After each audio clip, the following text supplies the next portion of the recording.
Bismillahirrahmanirrahim. Bapak Ibu sekalian, cara sholat duduk di kursi. Sholat kan ada dua, sholat wajib, fardu, dan sholat sunat. Kalau sholat sunat bebas. Ini kan saya ulang lagi nih. Kalau ibu sholat sunat, sanggup pun berdiri ibu, tidak masalah duduk. Lagi banyak sholat sunat tahajud malam-malam. Malas berdiri. Kemudian kepengen lama-lama baca Quran. Ada masalah, duduk ibu, buka Quran.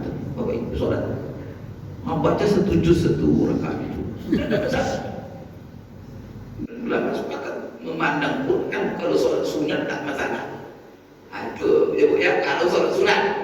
Tapi kalau sholat wajib, nah, kalau sholat wajib terus sebabnya Rasulullah SAW dia sering musafir.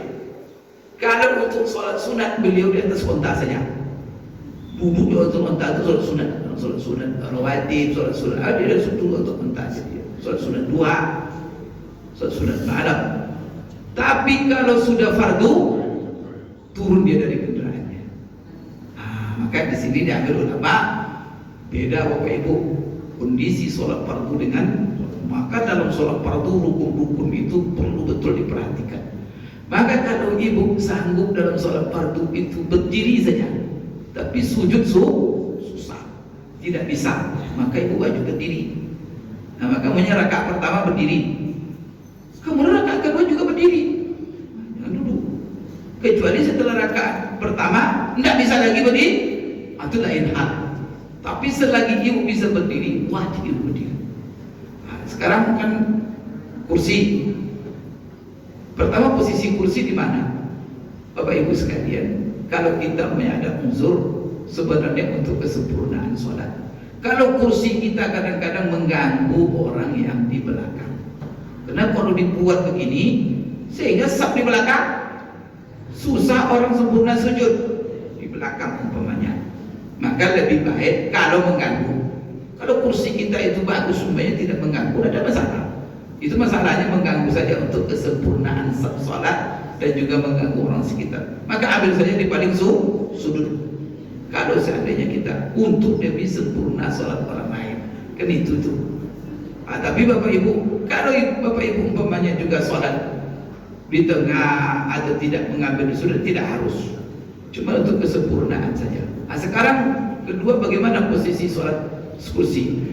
Selagi Bapak Ibu kursi boleh Bapak Ibu pasang di belakang, tapi ketika berdiri sanggup wajib berdiri. Posisi ruku bisa ruku. Kalau posisi ruku bisa berdiri, ruku berdiri. Itu sholat fardu. Kemudian kalau seandainya tidak bisa ruku dalam kondisi berdiri, sudah duduk di kursi baru ruku. Maka tadi rukunya caranya begitu. Minimal Bapak Ibu sekalian, dahinya setentang dengan lututnya atau melebihi lututnya. Sekarang bagaimana Pak Ustadz dengan sujudnya?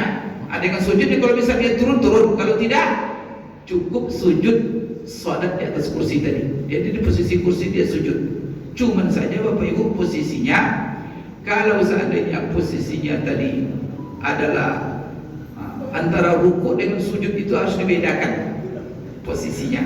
Kalau seandainya posisi rukuknya hanya mengambil wajahnya, kepalanya setentang dengan lututnya atau di hadapan lututnya, sedangkan sujudnya lebih rendah dari itu. Pokoknya ada posisi lebih rendah untuk menunjukkan bahwa kita, dan itu akan kita bahas nanti di dalam masalah sujud.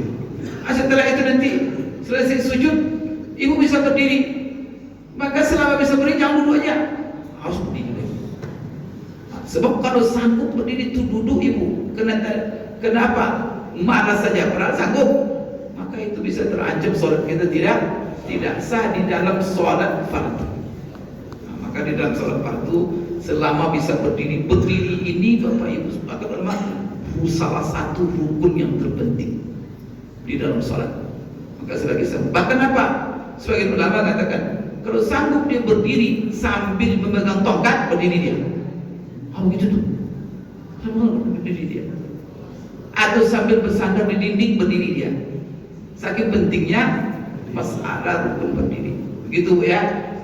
Nah, jadi kalau ibu ini kan rakaat pertama tadi berdiri, itu bisa rakaat kedua, apa alasan rakaat kedua dulu? Dan kan dia tadi bisa berdiri di rakaat pertama. Nah, kalau dia tiba-tiba sakit, nah kadang-kadang tiba-tiba sakit nggak bisa lagi, itu lain hal. Tapi posisinya seperti yang pertama tadi, pertama dia bisa berdiri, tentu yang kedua juga bisa berdiri, maka teruskan berdiri itu. Sedangkan yang diambil rukhsah adalah perkara yang memang kita tidak sanggup, itu aja. Ya Bu ya, nah, itu yang perlu diperhatikan. Saya kira Bapak Ibu, karena saya juga ada acara, itu dapat saya sampaikan. Mohon maaf kekurangan. Terima kasih atas segala perhatian. Aku qouli hadza wa astaghfirullah li wa lakum. Subhanakallahumma rabbana wa bihamdik asyhadu an la ilaha illa anta astaghfiruka wa atubu ilaik. Billahi taufiq wal hidayah. Assalamualaikum warahmatullahi wabarakatuh.